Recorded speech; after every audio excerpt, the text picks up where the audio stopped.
John Swinney has been sworn in as the new First Minister of Scotland at a ceremony in Edinburgh and has unveiled his new cabinet, choosing Kate Forbes as his deputy.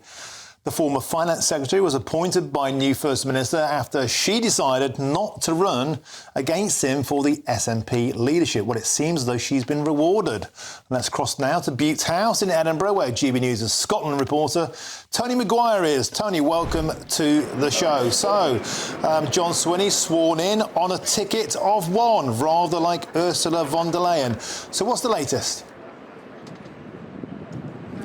Good afternoon, Martin. Well, you know, John Swinney, as you say, ticket of one, not the first SNP leader or indeed First Minister to do so. If you remember Nicola Sturgeon, when she took over off Alex Salmond, she indeed was coronated, and that's what we saw certainly this last week. It's been kind of crazy to think that it's about 2 weeks now since Humza Yousaf torpedoed the Bute House agreement, which of course led to the collapse of the majority government.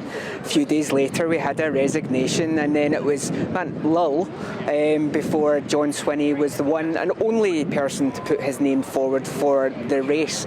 The big will she, won't she of the week, though, is of course Kate Forbes, and today we got our answer. Now, she is going to be Deputy First Minister. Interestingly, that's a role which we have seen several times done alongside Finance Secretary.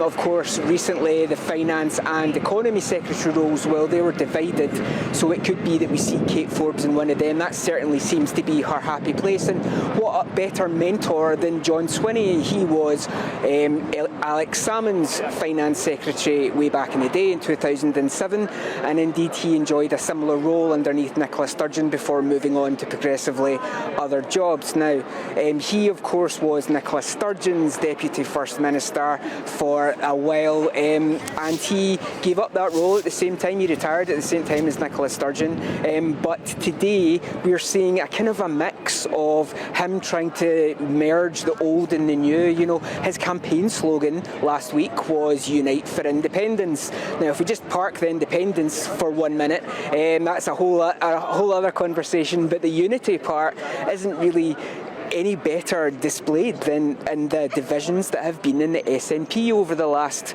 several years, very much tied to the gender politics and the gender ideology campaigning that has gone on. And today I think we're seeing the first attempt, and I think that's all we can really say right now. It's an attempt at trying to bring those two sides. Kate Forbes, of course, she was first in the door, and following her were a long procession of people who essentially has spoken out against Kate Forbes at some point. So I think we're going to have to see, have a wee look in the faces of the people who are just very shortly about to appear in the steps behind me. Certainly a lot of them coming from Humza Yousaf's cabinet as well. We see the likes of Jenny Gilruth, who of course she was in various roles. Neil Gray, he was essentially one of the early runners along with Jenny Gilruth to potentially replace Humza Yousaf. That didn't happen, and there's some seniority in there as well.